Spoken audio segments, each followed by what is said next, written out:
Hey, Zach here with ECUMaster. What we're going to do today, we did a video a while back tearing down a 2JZ motor, and now we've got a magically clean machine ready to go 2JZ. It's going to go to my JZX100 Mark II. Today we're going to show you just some basic assembly steps and kind of some of my strategies for keeping a JZ alive. This one's going in a drift car. It's going to see some abuse, so I'll give you a heads up on what I do. That's, none of it's earth-shattering, but just some precautions I take to make sure that the motor lives. So we'll unveil our badass motor here. So this is a 3.4 liter stroker. We're using a Billet crankshaft from ZRP. They're a company based out of Greece that make beautiful crankshafts and connecting rods. So today I'm going to go over some oiling system modifications that I make. We'll go over the machine work that was done to the motor, what's in it, the use case for the motor, and just some precautions to take. So this is, like I said, it's a 3.4 liter, it's a Billet crankshaft, ZRP rods, diamond pistons, ARP main studs, ARP rod bolts, and so when you do billet main caps, what you have to do, you actually have to remove a little bit of material from the block and from the main cap, and then you bore a straight hole through it or you hone it. The reason to do that is you have to, check the center line and get everything machined once it's aligned. So there's a little bit of material removal, but the center line shouldn't have changed much. They're pretty dialed in on these billet main caps. Also, my machinist is quite competent. So the block is prepped, it's fully assembled, he torqued everything, he even drilled, this was a GE block originally, he drilled the oil passages for the turbo feeds to the other side of the block. So those are available to me, so I don't have to run an oil line all the way across the block. What I'm going to do today is prep it for the oil pans to go on. I'm going to show you some tricks that I do for that and some considerations because this is a front sump motor. So on a JZX or an IS300 or a GS300, and I think for S-chassis swaps, you use a front sump pan. So when we say front sump, we mean that the deepest part of the pan is in the front of the motor. If you look at a Supra, Mark III or Mark IV, they're going to have the sump really toward the rear of the motor, which when you accelerate, all that oil, especially what's trapped up in the cylinder head, it drains straight down. It's getting into back here anyway. So with a front sump car, there's more considerations to be taken because you can run into oil starvation when you accelerate and all the oil wants to shift to the back. So a couple things I'm doing for that. One is Tomei makes an oil pan baffle. So this goes in the lowest part of the sump. It's got these little one-way flaps. The oil pickup goes right in the middle. And they give you their own baffle plate that actually covers more of the opening. So this, obviously this is the lower oil pan that bolts on the underside of the big cast aluminum oil pan. So if we match these up, you can see there's more coverage there on the Tomei. It's going to hold more oil in there. And then this unit here goes in like so. And this plate goes on top as a unit, and we're doing this reverse order. It's going to go from the cast pan down, but it's going to keep your oil where it needs to be instead of shifting to the back under acceleration or braking. All right, so here's our oil filter housing. This is off a GE motor. Notice how short this stud is. The filter goes straight on there. On a GTE motor, there'd be a longer bolt, and this guy would go right here, which is a water to oil heat exchanger. So it's an oil cooler, but also brilliant thing about these is that coolant temps come up far faster than oil temps. This gets your oil temperature up to temperature very quickly and regulates it to what the water temp is. So oil is normally going to run a little bit hotter, so this actually acts as an oil cooler under normal operation, but the fact that this helps in warm up conditions is great. This one's off of a GE, so we're actually going to put an adapter on here. I've got a thermostatic oil cooler adapter from Mishimoto that's going to feed a Koyo oil cooler. So we're getting rid of the factory heat exchanger, mostly because I didn't buy a brand new one and I don't trust one to clean out. This motor had a bearing failure because the motor is so full of junk. Poor little VVTi 1J, I don't think it ever had an oil change. There were just flakes coming off the underside of the valve cover that got trapped in the oil pickup and basically just starved bearings of oil. So number one locked up and seized and spun the bearing housing inside the rod. But that being said, I cleaned this out a little bit. I realized I don't trust a cleaned oil cooler. So if you look in here, there's all kinds of fins because water goes in and out of these two ports. Oil goes in and out here. actually at the other side where the oil filter goes, but it's just, you can't reliably clean inside there and get all the junk out, no matter how much you try. So if you're gonna rebuild a motor that's had a bearing failure and you've got a factory thermostatic, or sandwich plate style heat exchanger, just ditch it, buy a new one, or do what I'm doing, go with an external cooler and a thermostat. I've got an oil filter relocation bracket from Drift Motion. So this goes in place of the oil filter on this side. Excuse me, this side actually goes there. And it's got a feed and return. Cool thing about this, it has sensor ports, so we can measure pressure and temperature of our oil. So we're gonna do that. And that gives us a nice location off the motor for our oil filter. It can be a challenge to get to in the chassis. Here's an oil cooler. This will go up front where it gets natural airflow. So this is probably the most exotic part of the oil system. So this is it's called an Accusump. It's made by Canton. There's a couple of different companies that make systems like this. It's effectively just a big spring with a piston on the end. And so it acts as basically an oil pressure reservoir. So you can actually crack these open.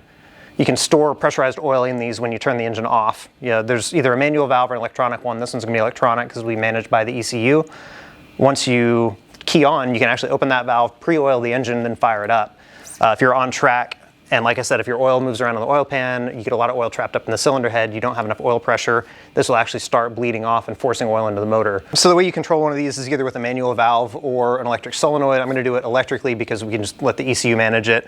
But normally what you do is when you're ready to start the car, you'd open the valve, key on, there you got oil pressure at cold start. And then once it's running, assuming you have oil pressure normally, which you should, this will stay all the way full. The piston's gonna be back here. If you ever have a loss of oil pressure, whether that's hard cornering, braking, acceleration, you got a lot of oil trapped in your cylinder head that's just not draining back quickly enough, this will start forcing oil into the motor. And then once you build oil pressure back, the oil comes back to here. So it can basically stay on, or the feed to this can stay open as long as the car is running. And then what you do is you close it before you turn the car off. That way you've got that good pressurized couple of quarts of oil. The next time you key on, you've got that feed, so your bearings aren't dry when you cold start it. All right, so the only thing I did to this motor before I put it on the stand, it came to me very complete from Watt. I put on the rear main seal housing with a new rear main seal. And all that takes is just a little bit of Toyota sealant. I don't use any brand sealant but Toyota. I swear, Toyota's FIPG. I swear if you had two puddles of oil and you stuck this between them, it would stick the two puddles together. It will seal anything to anything. So I put a little bit of FIPG on the back, torqued it down. I will trim that with a razor before we seal the pan to it. Next thing to go on is going to be the oil pump. I need to put a front main seal in it first, and then that'll slide right on the front of the motor. The back side will get a layer of Toyota, again, FIPG sealant. And I put my bolts in the holes where they need to go just so I make sure I've got them all accounted for.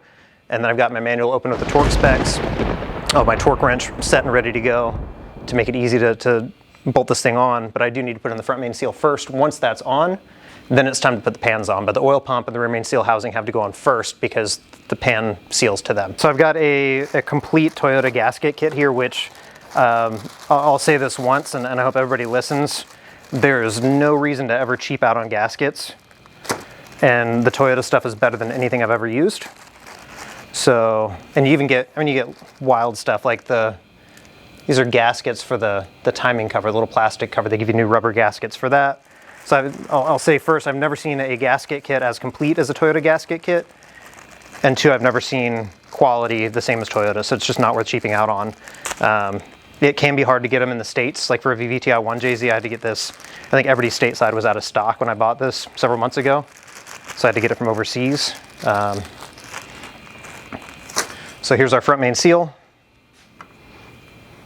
So this is modified, this is Powerhouse Racing oil pump, which on these, what they'll do, they'll drill out the return.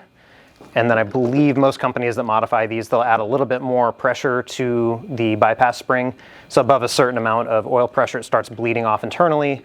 I have seen people, they'll like drill fasteners in here to retain the front main seal, which if your front main seal is popping out, either wasn't installed correctly or you've got other serious issues with blow-by and your crankcase is ventilating, or it's pressurizing, it's not ventilating properly. But definitely like install these dry. Don't put any oil on the outside because with crankcase pressure, they will pop out. And you can actually just kind of start it by hand. If you read the Toyota manual, there's a special service tool for this. basically a big round sleeve that pushes on this outer surface. And you use that to drive the seal on. What I've found that works well is just take a decent sized socket, something relatively flat on the back, and a small hammer, and just gently work your way around.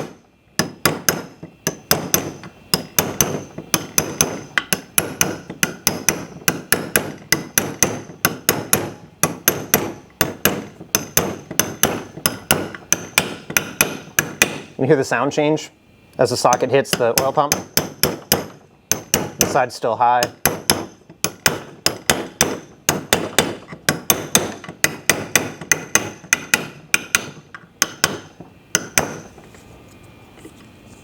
And you're going to feel with your finger and make sure that the front main seal is then flush with the...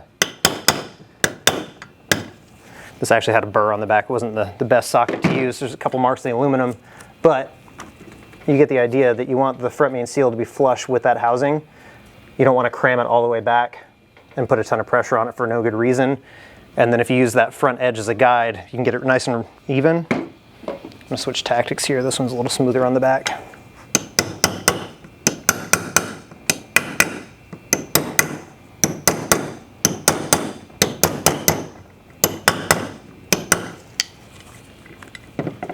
All right, that's good to go. So our front main seal is installed, so what we'll do now is pull these fasteners out. At this point, what you do is make sure that both your mating surfaces are nice and clean. You don't have any oil residue on either one. There's no debris. You can see there's a little bit of oil in this oil pump. So I'm going to take a good clean cloth. These are not my favorite rags. There's a heavier duty one made by Scott. I think it's Scott.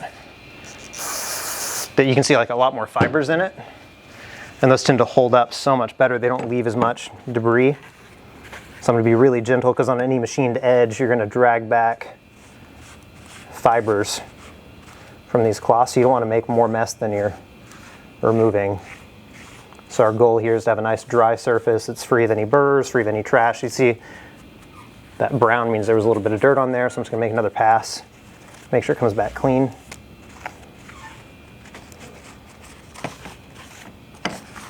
And then I'm going to wipe my glove off and then take a finger and get any stray fibers off. We're good there. See, that came back way cleaner that run. We'll do the same with the block. So we'll seal up that, or clean off that mating surface. Also on the block, you want to pay attention. One thing my machinist does is on the back of the block, the oil galleries for the block go all the way through front to back. And so what I did before I dropped the block off with him to make his life easier, I actually welded a piece of rod to these bearings that are, they're plugs. Welded a rod to it and yanked it out with a slide hammer, both of these, and then he actually drills and taps the rear ones with threaded plugs, and he reinstalls those after he cleans out the galleries, and then he pops these back in. These actually really can't come out because the oil pump is right in front of them. So make sure you actually have those present, because if you don't have those present, you're not going to have any oil pressure. And then on the block side, we've got to put O-rings here and here. Make sure your dowel pins are in place. These actually locate the oil pump. I have seen some people that have done a lot of machine work that have billet main caps that required a lot of machining. They'll actually have to remove these and use a centering tool for the oil pump, because the crank center line has moved quite a bit. My machinist assured me that he's got a process where the center line of the crank really doesn't move, so we don't need to worry about removing these dowel pins and aligning the oil pump to the crankshaft. It should be where it was from the factory. So anyway, I'm going to go find those oil O-rings. I'm going to clean off the surface, and then we're ready to put some sealant on the pump. All right, and this is always a bit of a game, because you'll end up with a bunch of O-rings, you don't know which are which. So I'm actually going to lay these out and kind of organize them by size and see if I can, it would help if I had the factory O-ring handy to identify that one. So these two look identical. This one's a different material, and that's slightly smaller, it looks like.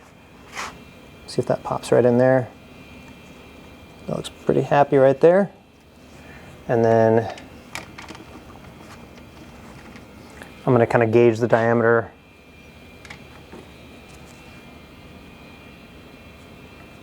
So if you get your O-ring right, it should be just proud of the surface, because it has to seal, right? So it needs to be just proud of the surface, and it needs to pop kind of in the OD of that recess that's machined for it, and it should stay in place. So you don't need to do anything, you don't need to glue it in or fight with it. So I'm actually going to take these out and wipe the dust off them, because they still had a little dust on them from just being in the package. All right, so here's the Toyota sealant in question. This is Toyota FIPG. They call it Seal Packing 103. It's about 20 bucks a tube. Well worth it, because if you don't have to pull a motor to reseal an oil pan, that's a added value right there. They give this little key for winding it from the base so you don't waste any. What I'll do for smaller parts is not cut this until I'm doing the heavy stuff like sealing an oil pan, the oil pump. So I'll save the kind of the size tip for later. So I'm going to swap the cap out. I usually start with the nozzle size on these pretty small, because you can always widen it up and cut it just a little bit at an angle. Give me a little bit more control on where that sealant goes. I kind of like to work with bare fingers because you can feel if the surface is dirty or not. And so if you see on any machine part from Toyota, they give these little channels that will absorb the excess FIPG. And even in the service manual, it shows you exactly where you're supposed to apply it and not apply it. You don't want to go too crazy, because again, it's two machine flat surfaces. You don't need sealant like from here up, because it's not sealing anything inside or outside. There's no oil pressure behind you. There's no oil above this line. This is just going to the timing cover. So I'm just going to start from like the middle up here and work my way down from one side.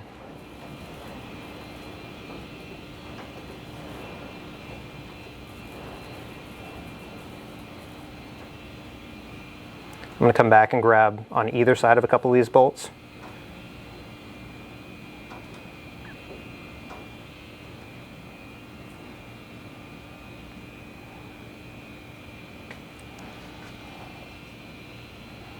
And continue around this one.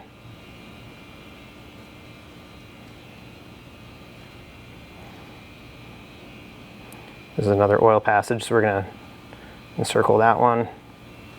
Then go back this way.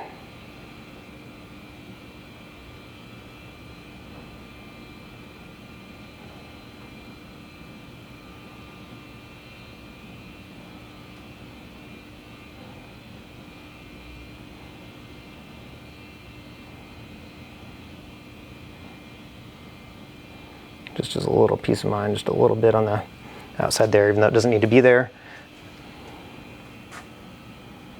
So on these where it's a spot where it could potentially leak out, I'm just going to put a little extra just as a little peace of mind, even though it doesn't really need to be there.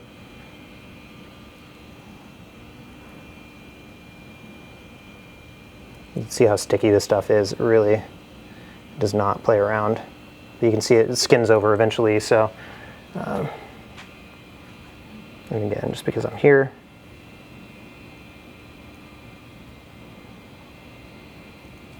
This is probably more than I needed to do, but I didn't put excessive amounts on there. And then at this point, one thing to note, is you need to put some oil on that front main seal. Again, I'm just going to stick my thumb on the end of a quart of oil. It doesn't really matter what it is. I'm just going to lubricate the inside of that seal so it doesn't get snagged on the crankshaft. And it's not going to start up dry. So we're good to go on that. I'm going to wipe my hand off so I don't have oil all over it. All right, now we're going to go over the end of the crankshaft, line up that front main seal. And there are splines inside the oil pump, so you'll need to get those engaged. And that was the pop, was it coming over the end of the crank. And these bolts don't need anything special in terms of thread lock or sealant. They just go in. Just make sure you don't forget any. Also, when you're removing them, you'll know very quickly if you forgot one. And every single one of these bolts I did run through a die. They'll usually end up with a little bit of sealant on them, so the threads will have gook on them. So I ran them through an ultrasonic bath and then through a die to get all the old sealant off of the threads. And I'm just going to snug them up with this impact. You won't hear the impact impacting. I'm just going to run them up evenly to get everything squared up.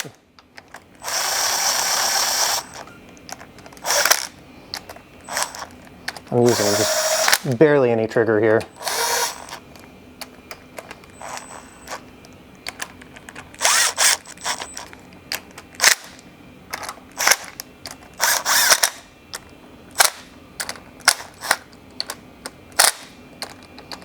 And I've already got my torque wrench set to 21 foot-pounds.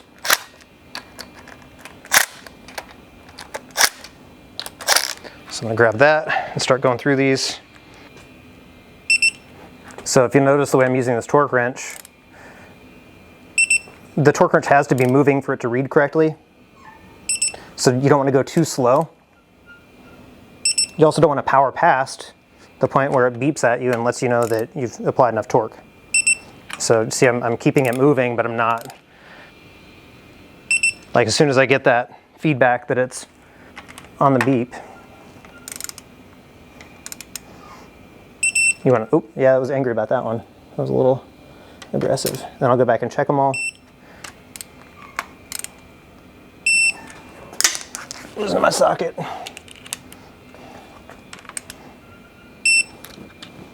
Losing my socket again. So I sweep the floor before you do this. And that one I missed, so hit that one. This is becoming a comedy of errors. That one's snug. That one's snug. That one's ready to go.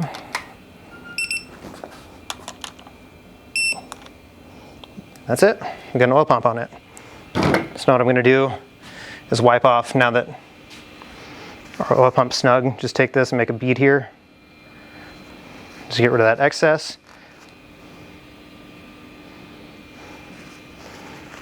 Then you want to look in here, make sure you don't have a huge glob of sealant inside the engine, right? There's a little bit of excess that squished through. It's exactly how it should be, and we're good to go.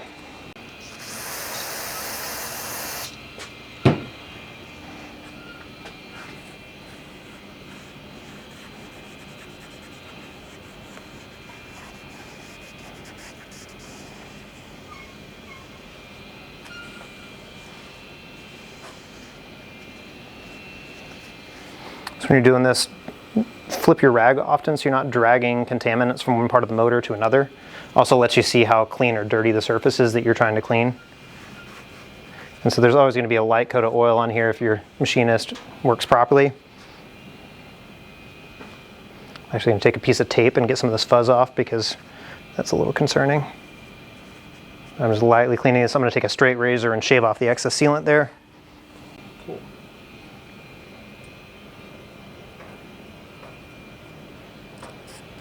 Looking back, the different color, the lighter gray, that's for the coolant. So this is the upper and lower part of our tube that goes between the water neck and the block, or excuse me, the water neck and the water pump. The darker colors are oil seals. Actually, these are all lighter gray. That's the darker oil seal. So that's the one that goes here between the pan and the block. This one is for the water pump, and these are for the water neck to the water pump. All right, so I'm happy with the way the block is right now. So what I'm going to do is take the upper oil pan and give it one final cleaning. This is cleaning about number 27 for this pan. It was really gross. So I'm going to make some space on my bench here carefully and clean the mating surface. And I did wipe down this bench and swept the floor and got all the dirt out of this room before I even started this today. So it may look a little bit messy, but everything's clean. All the fasteners that I clean, they all have a light protective coating of oil on them. This, again, I'm going to wipe down my mating surface here. One thing to pay attention to when you clean these pans out, clean all these grooves out, because that's where that FIPG, the excess, has to go. So if you're lazy and you don't clean out your pan thoroughly, I'll just take an old blunted pick and kind of clean out the grooves one at a time. But you got to make sure all that junk is out of there, or else your pan's not going to seal nicely next time around. And I'm getting a little wild with this rag. It's time for a new one. But just make sure you're not leaving a lot of stuff behind when you're using a rag like this, and I'll blow it out before it goes on the motor.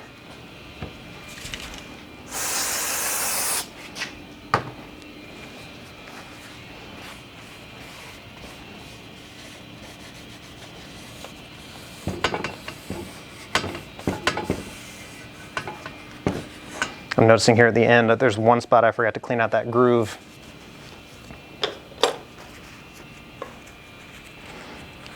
So I'm going to take my pick Just work down one side of that, and then when you work down the other side, it should free up that mess from the groove. See, it's peeling out. It takes about 2 seconds. It's an important step in getting this thing to seal correctly.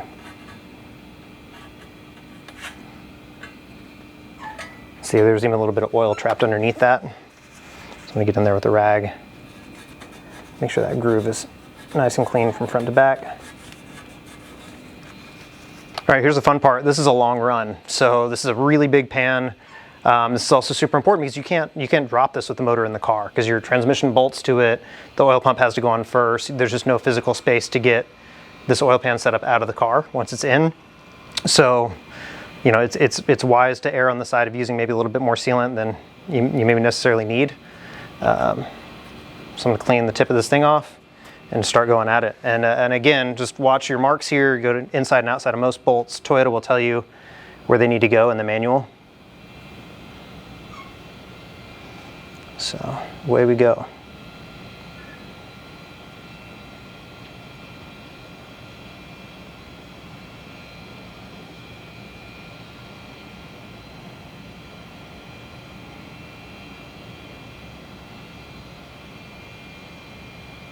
I'm kind of hovering about an 1/8 inch off the surface to give that bead a little bit of dimension.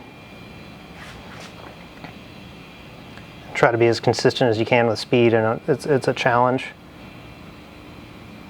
You ideally want to have about the same amount of sealant everywhere. I'm going to stop there, just relax my hand, crank this key up a little bit. I'm actually going to come connect some of these.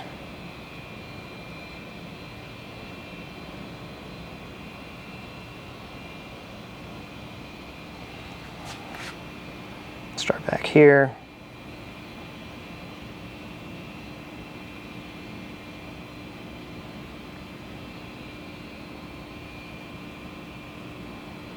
I use a little extra in this area because the oil pump and the rear main seal housing don't always line up perfectly with the block. So there's actually a little bit of space to make up there. I'll go back and just sneak around a couple of these bolts that have more meat on them.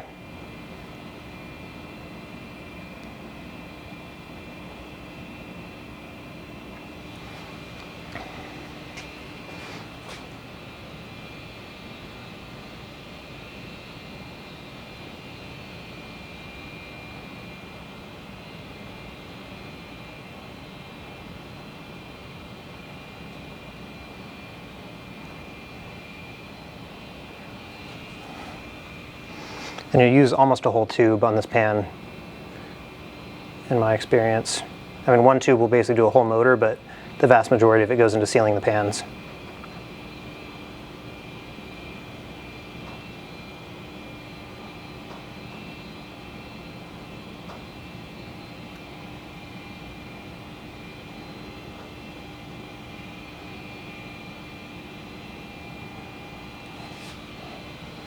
Little special area of concern here. Make sure you seal all the way around this. This is where the oil pump pickup goes.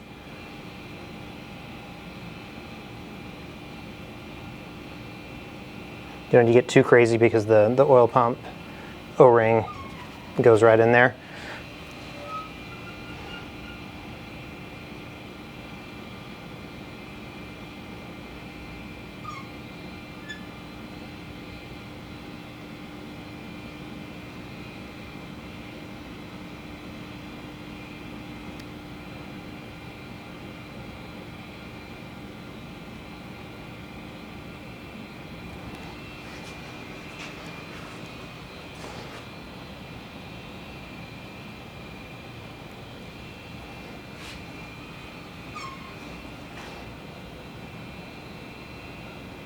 If you refer to the Toyota manual, it does tell you exactly where to put this and not put it, so take its instructions, not mine.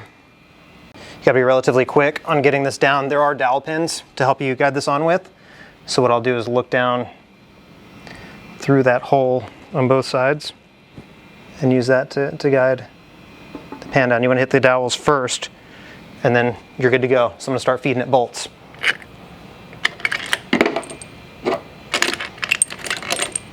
And again, I took all these bolts, ran them through the ultrasonic bath. They've got just some light oil on them just to prevent them from corroding.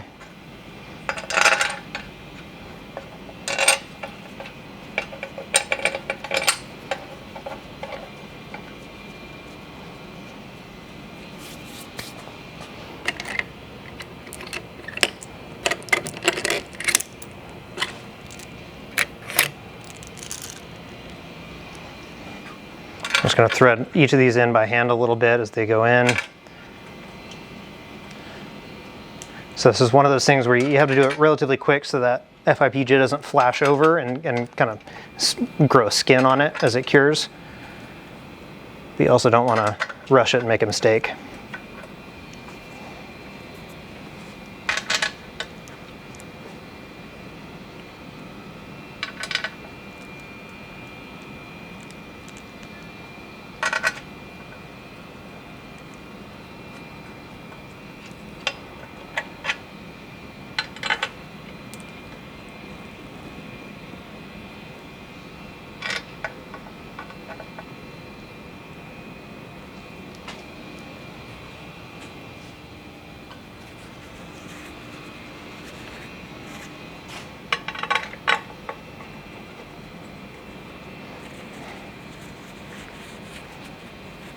So what I'm doing here is I'm just cleaning up a little bit of this excess FIPG now that it's skinned over just a little bit.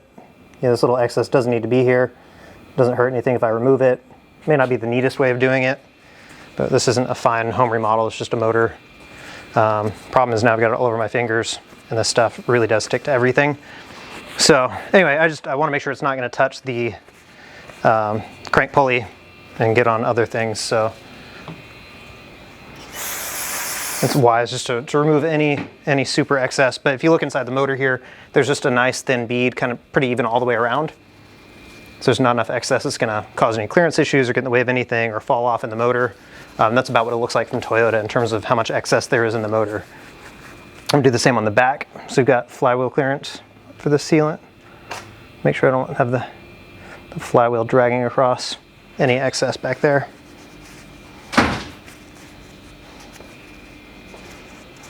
So I did torque down the oil pan while we cut away. The big 14 mil head bolts get 39 foot-pounds according to the manual. All the other 12 mil head get 21 foot-pounds. So those are all torqued and ready to go. One more round of hand cleaning, then I think I'm ready for the next pan. So one thing to take special consideration of on these pans is any blind holes. If you're not careful. So blind meaning it doesn't go through both sides. If you look on these on the outside, you can see clear through the hole, but these here and these on the front, they're blind, meaning there's a bottom to it.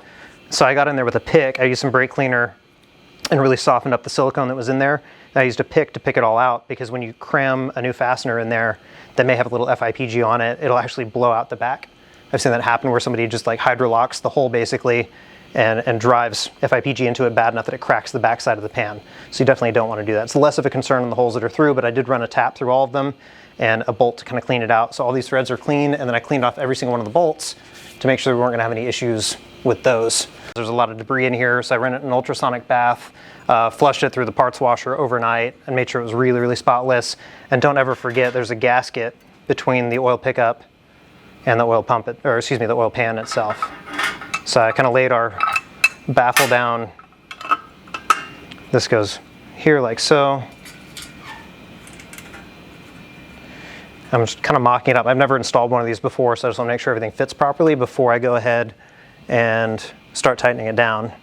If I remember correctly from the instructions,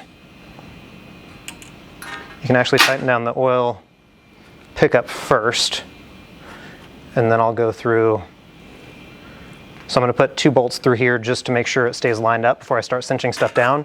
And on these, I do like to use a little bit of blue Loctite, just because I'm a little paranoid, and I've never had an oil pickup come loose, and I don't plan to encounter that.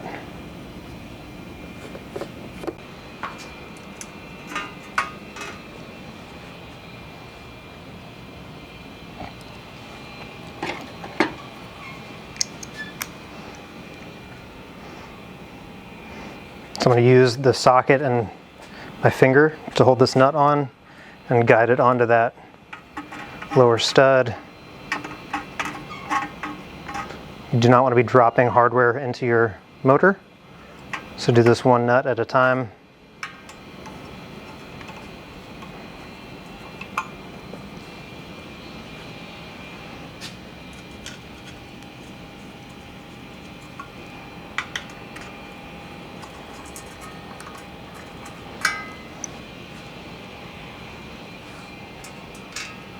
And again, if anything feels funny, stop, take a step back, reevaluate what you're doing, see if the threaded hole is dirty, if there's goop on the fastener. I mean, the last thing you want to do is force something into place where it doesn't go.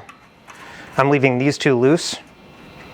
They're there to kind of guide that baffle in, and that's what's going to attach to our the baffle that goes into the pan itself. So what I'm actually going to do is just tighten up the oil pickup itself only, and then put the baffle in place, and we'll go from there. I'm not using a torque wrench for these because I just don't trust one. That's such a low reading. So just do these by hand so you can feel the crush of the gasket and feel it stop. Snug it up just a little past that, and that's, I'm not putting my hand way out here. I'm actually putting it in really close to the ratchet itself, just so I can feel what it's doing and not have a risk of over tightening it. So in small fasteners like this, I'm going to be right up next to the ratchet itself. Especially you can actually go on these a little bit harder because it's a steel thread. These you're threading steel into aluminum, so it's wise to exercise a lot more caution.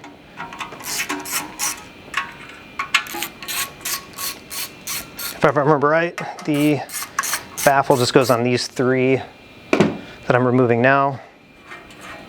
And again, I'm doing it one at a time just so there's no chance that I drop something and forget about it.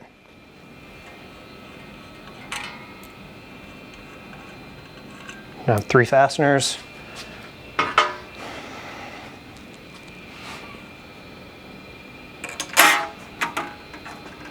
Putting my 3 fasteners back.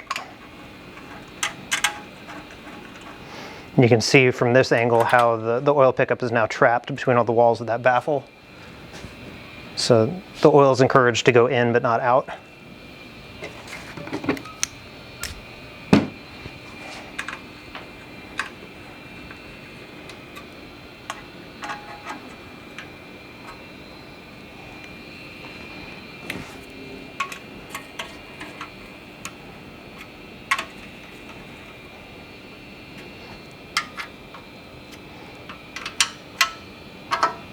All right, I'm going to go through with the ratchet, tighten everything. Again, tight grip. Feel it snug up, and then maybe like even just like an 1/8 turn past snug. These don't need a ton of force on them. And I like the blue Loctite just as a little bit of vibration resistance. I'm doing a mental checklist this whole time, remembering I put the gasket in for that pickup. The pickup is snugged down. We're good to go, and now I'm good to clean the surface one more time, clean my oil pan one more time, and then put sealant on that guy and tighten it down.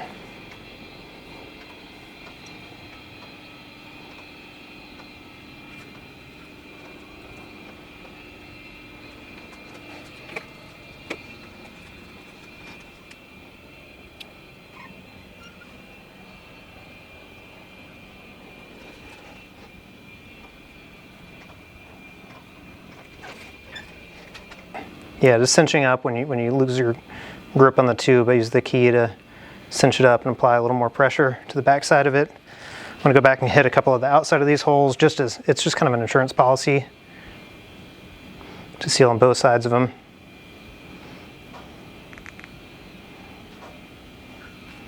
And again, you're going to use about a whole tube on a motor in my experience. I'm trying to avoid the holes just so I don't plug them full of sealant. One thing to bear in mind too is you can be a little more liberal here because it's a stamped steel pan you're attaching to a cast pan. The pan to the block, it's a lot tighter tolerance on those parts. But this one, a little extra sealant's not going to hurt you because the pans never come off perfectly straight. They never stay straight when you tighten them down. So don't be afraid to use a little extra here. Just try to avoid the hole in like I just did.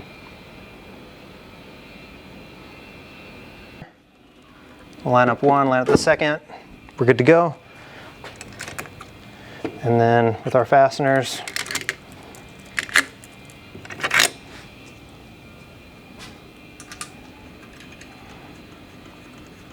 and again, be really careful with these. If anything feels funny, don't hammer down on these fasteners because they're quite small and you're threading into soft cast aluminum, especially the blind holes.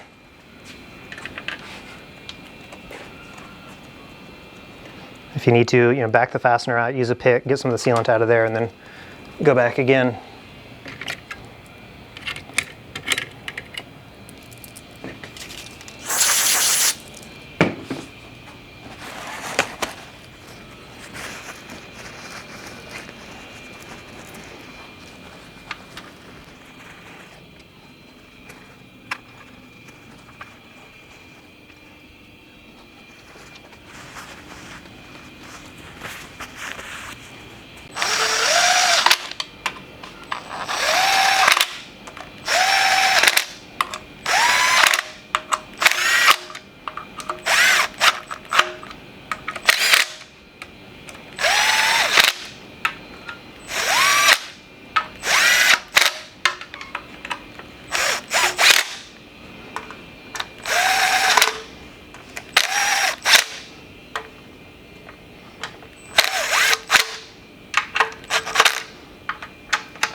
All right, so this is where I'm stopping for today. We've got our lower pan on, our upper pan on, the Tomei baffle in there, our oil pickup.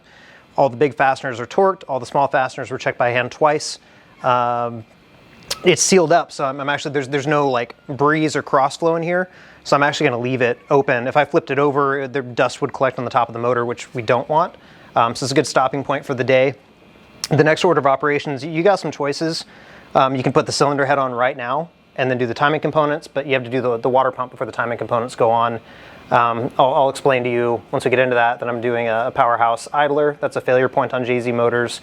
The stock one is. It's a little bit brittle.